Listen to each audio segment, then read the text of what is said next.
Hello everybody and welcome to the van. So as I've said on the previous video, I think I said anyway, that is Steve Staines, Ginger Captures, and a couple of others are going out this weekend, and I don't really want to go and do a video about the van whilst I'm out doing photography. So I thought I would get that out of the way today, because I just think that when something new comes into a video, questions will be asked, i.e., where did you get that, when did you get that, what have you done to it, etc. So I just thought I'd get it out of the way in a nice quick video. So the video is a Ford Custom Transit 2-litre diesel engine, really comfortable to drive, very smooth on the road, and I was a bit concerned initially that when I put all this equipment in, so for instance the cabinets and the chairing that you see behind me, plus all the stuff that I'm going to carry, i.e. clothing, washing and shaving kit, whatever else, that it was going to affect the balance of the vehicle, and to be fair, it hasn't done that. It is slightly heavier. I say slightly, it took 3 of us to lift this cabinet in, but it's had no detrimental effect to the vehicle on the road whatsoever. So yeah, really happy with that. The vehicle itself is an automatic, I think it's 6-gear automatic. Yeah, and I needed that because of my leg. One of the main wants when it came to purchasing the van was it had to be an automatic.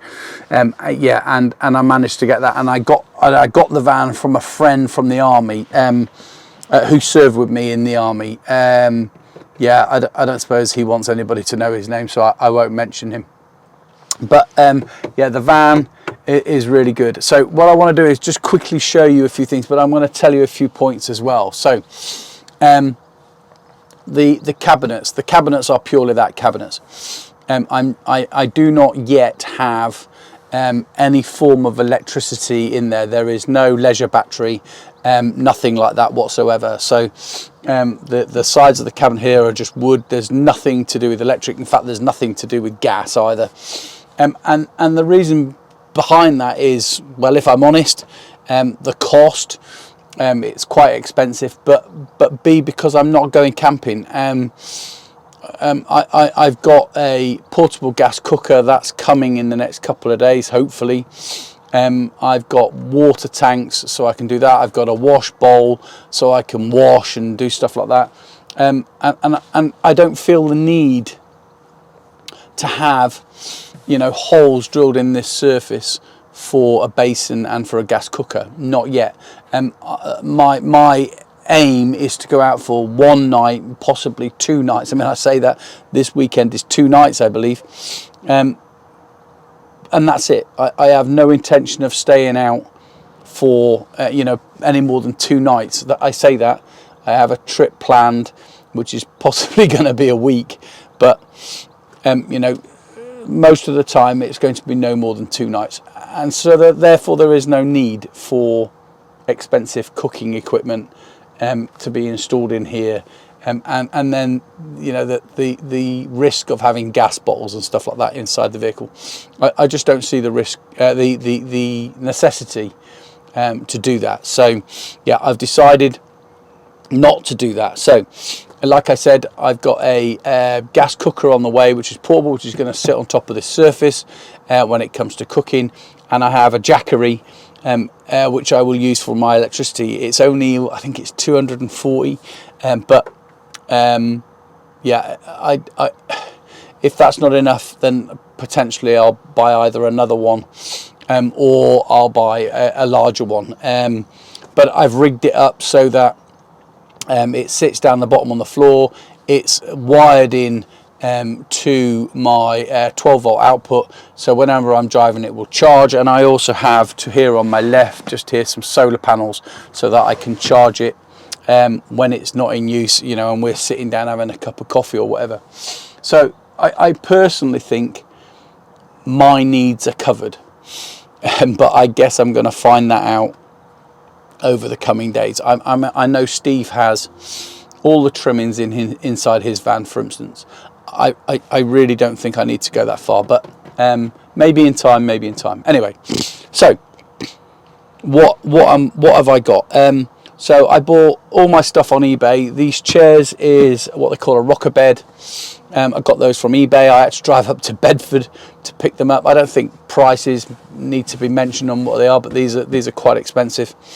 I bought them on eBay, went all the way up to Bradford, not Bedford, Bradford, to pick them up. Really nice bunch of guys. I'll write down who it is down here somewhere, so you know if you want to go and have them. But they were really professional, helped me out, drilled the holes for it to be put in, but they didn't fit it because at the time when I went and picked them up, the flooring, etc., had not been installed. The cabinets, again, I got from eBay. Again, I'll put the name down of the guy that supplied it. Really helpful. I have found a couple of problems with it, i.e. the fixings are really small and slight, and if you pull it slightly, then things start to come apart. So I've had to take it all out and go over it and retighten everything. So hopefully that problem is resolved. I will be carrying, obviously, my camera kit and tripods, clothing, etc., which will all go into these cabinets. Yeah, so what have I done to it? When I bought this, I was told that his name's Nick, but I won't say his surname, but Nick told me that the vehicle is fully insulated on the sides and on the roof. So all that you see on the roof and the sides is as it came to me. So I've done nothing with that other than remove a set of hangers from this side so that the cabinets can fit in. Yeah, so is it insulated? I don't know. I didn't take it apart. I certainly don't want to rip all this apart to find out. But he told me it is. He's a good friend. Why would he lie? So yeah, it's insulated. The floor was a basic floor. There was a plastic. There was nothing in there. Took the plastic out. Sold that. And I've installed deadening. I've insulated the floor. I've applied wood onto the top of that, and then I've put this vinyl surface on the top of that so that it's non-slip.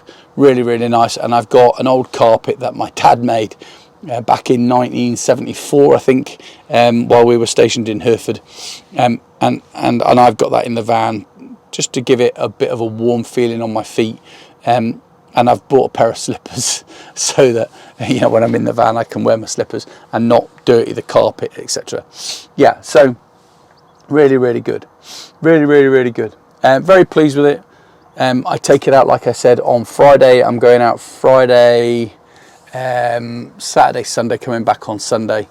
As far as I know, we're going to the Ribblehead Viaduct and other places on top of that, but other than that, I don't really know as yet. Not really planned it. So yeah, what I'll do is I'll do some B-roll. So whilst I'm talking, all that stuff will come into the video that I've done.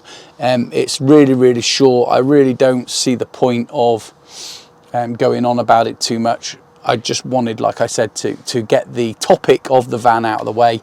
If you do have any questions about it, then, you know, feel free, write it down in the comments, and if I can answer those questions, I will. But thank you very much for watching. I hope you've enjoyed this. I hope it has sort of given you some information on the van. Yeah, that's all there is to say. Please like, please subscribe to the channel. Now I have the van, we're going to go to, or I am going to go to more places that are more remote. I always say we, and I refer to we as in me and the cameras. I don't know if that makes sense, but we, I mean, I can't do anything without them, can I? So yeah, that's it. Thank you very much. Like, subscribe, and comment. Thank you, guys. All the best. Speak to you later.